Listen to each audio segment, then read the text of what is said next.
Hello everyone, welcome to my Java tutorial, and in this tutorial I'll be explaining you methods. Now before I begin, I just want to make one thing clear. The term method and function is one and the same.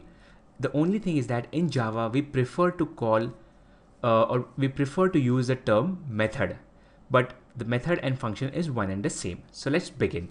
Now in this code you can see these three lines. There is line 1, line 2 and line 3, and you can see that these three lines are repeated thrice in the code. So we have these three lines, then we have some other lines of code, then again these three lines, then again some other lines of code, and then again these three lines.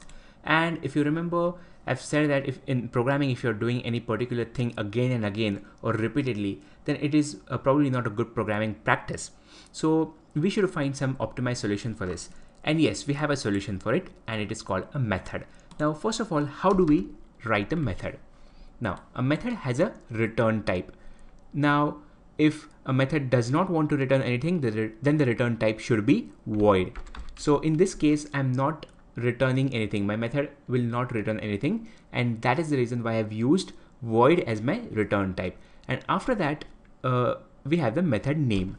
Now I'm giving the name as m1. It is then followed by the parameter list, and then finally we have the method body. Okay, so this is the simple way or the proper syntax of a simple method. So the return type, the method name, and the parameter list, and then the body. So what I'll do is I'll just shift these three lines of code which are repeatedly used, and I'll paste them in this method. Okay, so I'll remove them from here and also from here. Now what I'll do is, now the beauty of method is that we can call a method by its name, and it will execute whatever is there inside its body.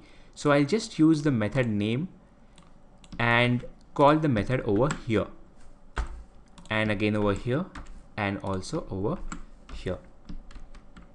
Okay, so now yes, and there would be an error over here because I have not used static keyword for this method. And for now, you just ignore this part, and remember it is not required to use static everywhere.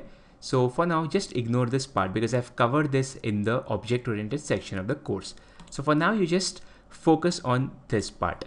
Okay, so now what will happen is you will get the output exactly what you expected. So I'll just run the program to check if it is right. And yes, as you can see, the three lines of code are executed, and then some other lines of code, and then again the three lines, and yes, the output is perfect. So this is the beauty of a method. So we can separate the code which is repeating into a separate block of code. So a method is ultimately a block of code or a set of statements. So that's it for now, and thank you for watching. See you in the next tutorial.